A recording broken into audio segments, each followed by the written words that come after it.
Bab 605. Sang Buddha penuh cinta kasih. Lebih bagus begini.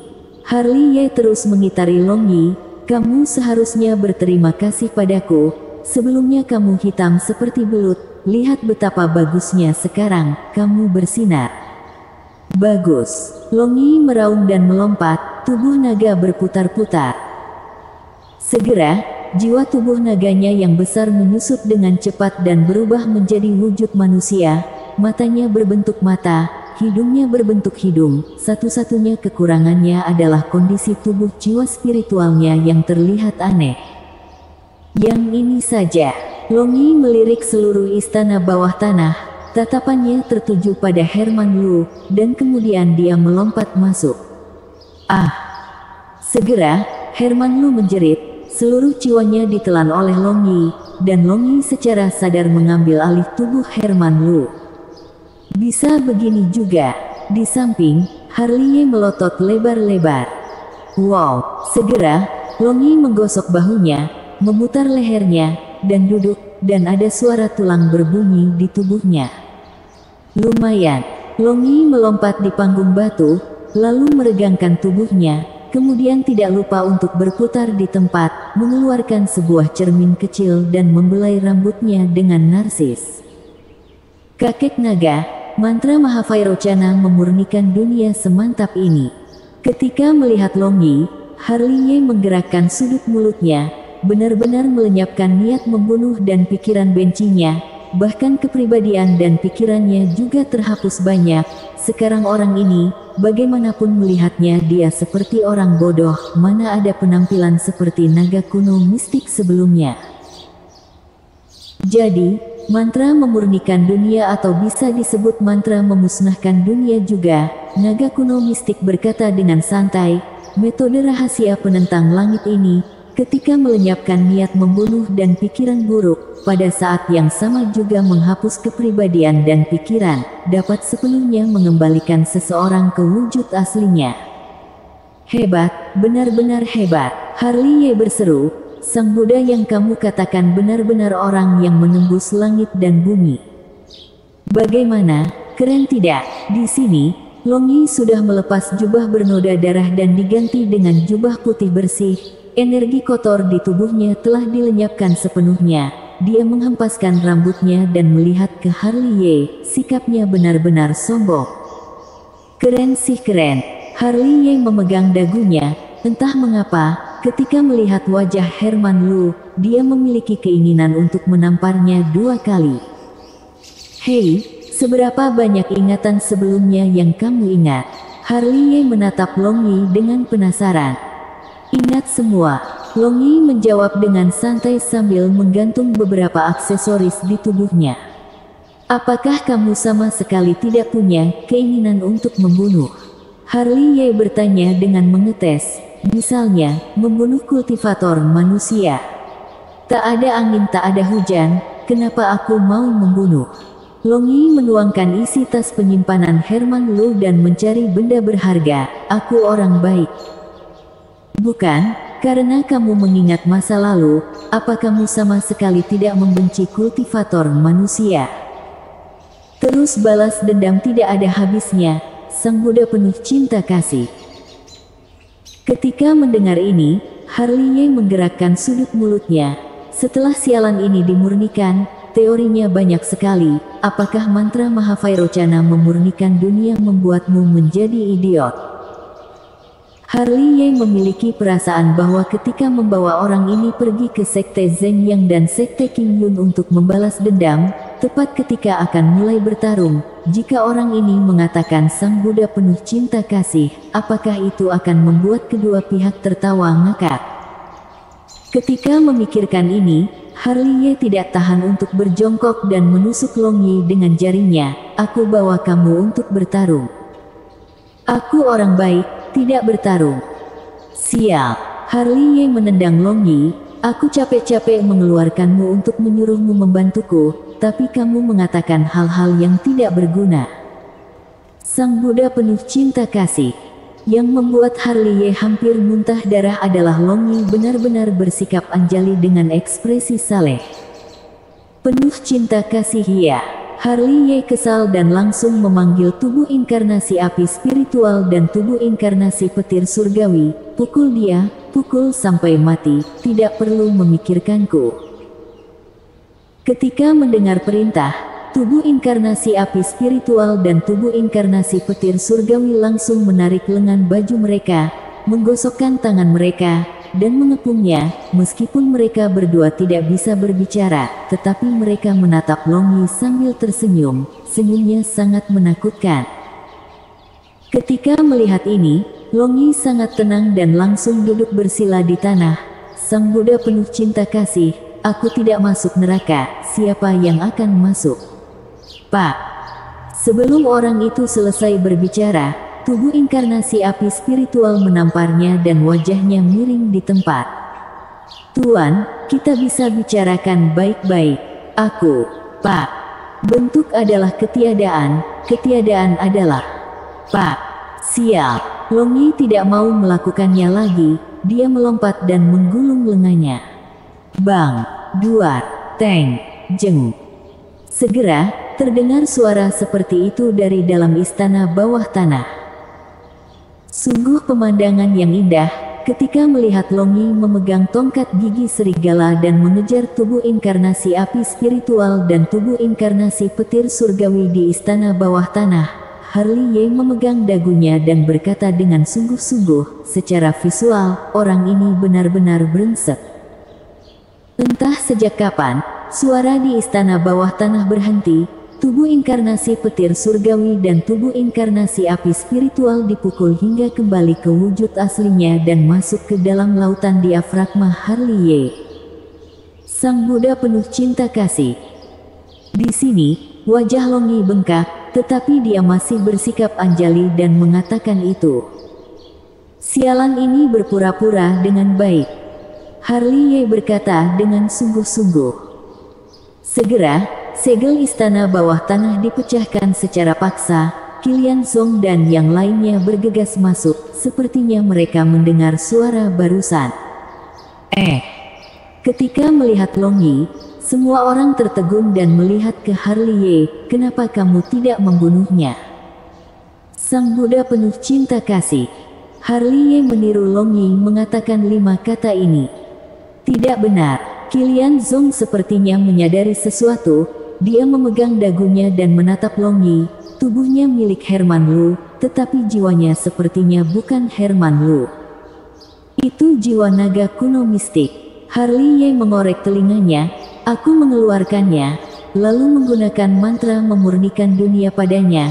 Kemudian dia merebut tubuh Herman Lu, dan kemudian lagi dia berubah menjadi seperti ini.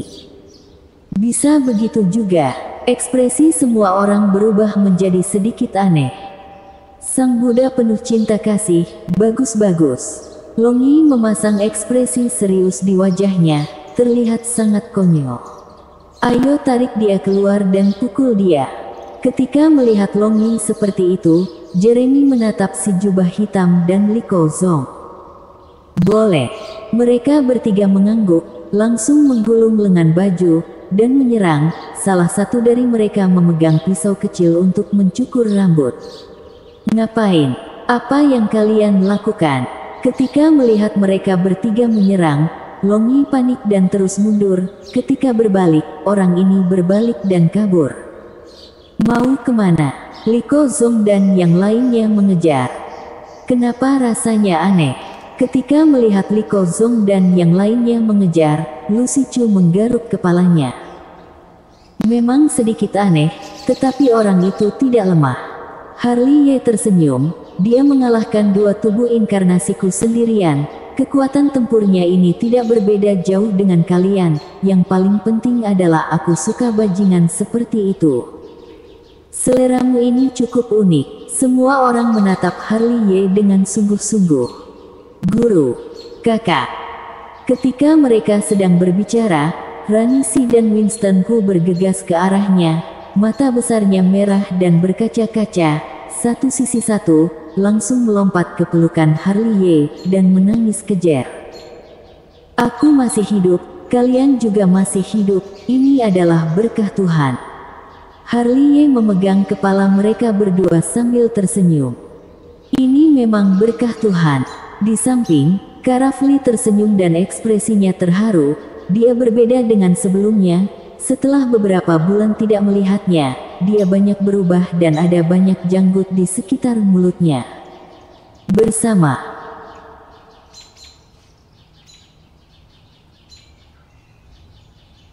Bab 606, coba tebak. Situasi selanjutnya sangat emosional. Qilian Zong dan yang lainnya secara sadar pergi. Di istana bawah tanah, hanya tersisa Harley Ye dan 4 lainnya, dan mereka berbicara tentang apa yang mereka alami beberapa bulan terakhir. Aku juga tidak tahu bagaimana aku bisa selamat. Rani Si menggaruk kepalanya. Aku hanya ingat bahwa seorang bibi yang cantik muncul di ingatanku. Ketika aku bangun, aku berada di hutan bunga persik. Bibi itu mengatakan bahwa aku keturunan ras roh, hanya saja tidak bangkit. Lalu apakah dia mengatakan bagaimana kamu hidup kembali? Harley Ye dan lainnya menatap Rani Si dengan penasaran. Dia bilang aku memiliki secercah jiwa yang berkeliaran di antara langit dan bumi. Ketika aku mati, jiwaku kembali, lalu aku hidup kembali. Rani Si berkata dengan polos, bibi yang cantik itu berkata bahwa aku terlahir kembali. Ini benar-benar aneh. Harley Ye dan Karafli mereka menghela napas. Gadis kecil ini adalah tubuh spiritual sejati. Tiba-tiba, suara kakek naga terdengar di lautan kesadaran Harley Ye. Tidak perlu dikatakan, itu adalah tubuh yang menentang langit lagi. Tidak terlalu menentang langit, naga kuno mistik memegang janggutnya, setara dengan tubuh Xuanling. Aku dibawa sungai darah ke sebuah hutan. Ketika mereka berdua sedang berbicara, Winston Hu juga berbicara. Dia menggaruk kepalanya dan berkata, aku juga tidak tahu tempat apa itu, ada kolam emas dan aku melompat ke dalamnya. Lalu selanjutnya begini. Keturunan kera suci. Suara naga kuno mistik yang samar terdengar di lautan kesadaran Harley Ye. Kolam itu seharusnya dari esensi sejati darah kera suci dan masuk ke dalam tubuh si kecil ini, yang merupakan transformasi. Itu benar-benar keberuntungan. Harley Ye menghela napas dan bertanya dengan penasaran, lalu apa itu kera suci? Itu adalah jenis spesies pendatang langit, secara alami agresif, dapat disebut kera suci petarung juga. Ras ini sangat langka dan jumlahnya sangat sedikit, oleh karena itu juga, keturunan mereka sangat murni, meskipun jumlahnya sedikit, tetapi mereka semua hebat. Pada akhir zaman kuno, ada seekor kera suci petarung tingkat Great Sage, dia mengalahkan master klan kuno tingkat kaisar hingga mampus. Apakah pernah ada kaisar agung dari klan mereka? Tanya Harley Ye lagi dengan penasaran. Tentu saja pernah ada. Yang disebut kaisar suci petarung adalah kaisar agung dari klan kera suci. Kaisar suci petarung mungkin bukan yang terkuat dari 130 kaisar, tetapi dia memiliki waktu hidup terpendek, karena teknik silat klan kera suci petarung terlalu kuat, sehingga meninggalkan luka dalam. Kaisar suci petarung memimpin domain puluhan ribu surgawi hanya selama 30.000 tahun. 30.000 tahun juga tidak sebentar. Harley Ye memegang dagunya. Kamu tahu apa? Naga kuno mistik melirik ke 9 tubuh bayangan Harley Ye. Usia master tingkat kaisar agung setidaknya 80.000 tahun, bahkan seperti kaisar Yan bertahan 2 kali lipatnya, 140.000 tahun, dibandingkan dengan mereka. Bukankah kaisar suci petarung adalah seorang kaisar agung yang berumur pendek? Dia adalah satu-satunya kaisar agung yang tidak hidup sampai 80.000 tahun di antara 130 kaisar agung. Kalau begitu, dia benar-benar pendek umur. Harley Ye menghela napas, tetapi 30.000 tahun sangat panjang bagi kita. Jika tubuh suci utuh zaman purba mencapai tingkat tinggi, bukan masalah untuk hidup selama 70 atau 80.000 tahun. Sial, ada hal seperti ini. Harley Ye langsung melotot lebar-lebar. Satu-satunya garis keturunan yang dapat menyaingi Kaisar Agung tentu saja memiliki hak istimewa. Naga kuno mistik berkata dengan santai, hak istimewa ini bahkan tidak dimiliki oleh tubuh zaman Chaos, tapi tubuh suci zaman purbamu itu hanya ada sumber tubuh suci zaman purba, tidak ada harta ilahi tubuh suci zaman purba. Jika bisa mencapai tingkat tinggi di masa depan, hidup selama 20 atau 30 ribu tahun juga bisa, mungkin bisa lebih lama lagi. Kalau begitu, setelah tubuh suci zaman purba menjadi kaisar, bukankah akan hidup lebih lama dari Kaisar Agung luar biasa? Kamu berpikir terlalu jauh. Naga kuno mistik melirik 9 tubuh bayangan Harley Ye. Zaman Chaos awal sampai sekarang, belum pernah ada preseden di mana tubuh suci zaman purba menjadi kaisar. Kenapa begitu? Tanya Harley Ye dengan bingung. Mana aku tahu? Naga kuno mistik menggeleng, mungkin tubuh suci zaman purba menjadi kaisar akan menyentuh tabu tertentu. Aku belum pernah mendengar tubuh suci yang menjadi kaisar, tetapi aku tahu cukup banyak tentang tubuh suci yang lenyap di bawah kesengsaraan kaisar. Dibandingkan dengan tubuh suci zaman purba, garis keturunan pendatang langit lainnya memiliki preseden menjadi kaisar, di antaranya termasuk tubuh zaman Chaos, tetapi itu seharusnya terjadi pada zaman primitif. Kalau begitu, dunia ini benar-benar fantastik. Harley Ye berseru, Tuhan benar-benar adil. Beliau memberi hak istimewa usia yang sama dengan Kaisar Agung, tetapi merebut hak untuk menjadi kaisar. Kamu sehebat ini, siapa tahu kamu bisa menjadi kaisar. Goda naga kuno mistik. Lupakan, aku tidak sehebat itu. Adik seperguruan Ye, apa kamu tahu siapa yang menyelamatkan kami?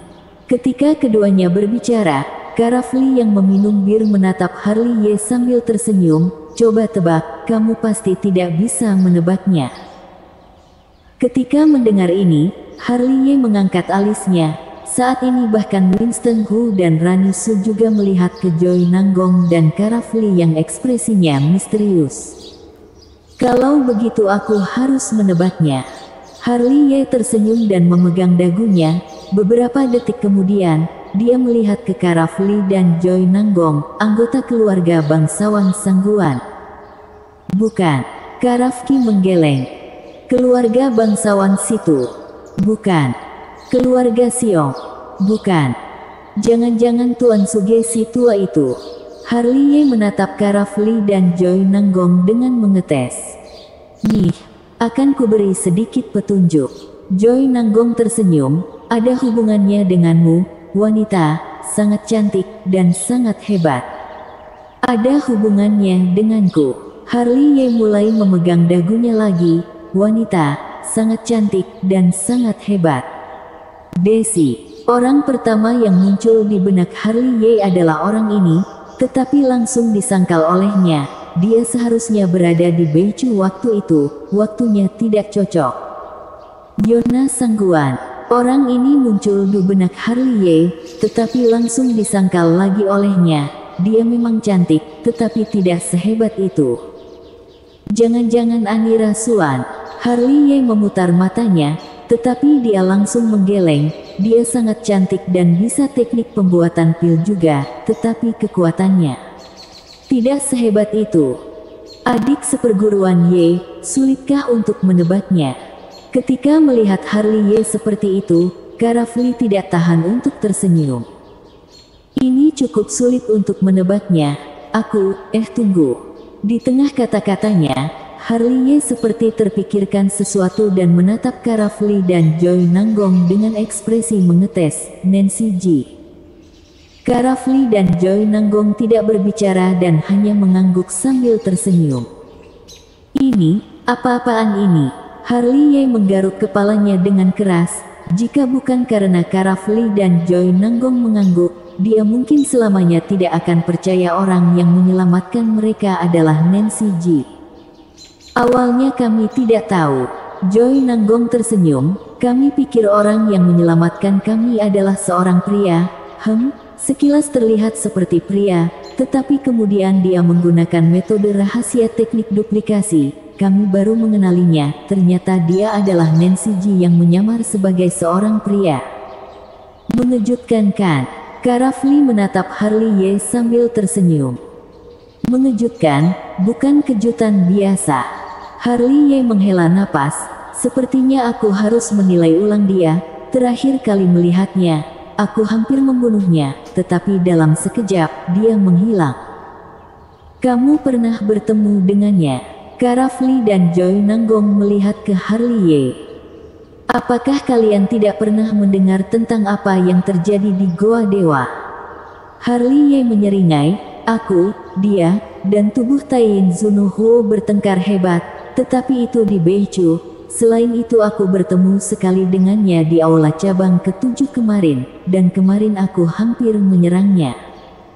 Aku mengerti pemikiran adik seperguruan Ye. Kara Fli menarik napas dalam. Kita akan bertarung dengan Sekte Zeng yang cepat atau lambat, karena pendirian yang berbeda, kita ditakdirkan untuk bertemu di medan perang. Lalu jika bertemu di medan perang, akankah adik seperguruan Ye membunuhnya? Joy Nanggong melihat ke Harley Ye. Akan. Harley Ye langsung berkata tanpa berpikir. Perang mencelakai orang. Kara Fli dan Joy Nanggong menghela napas dan menggeleng. Bersama.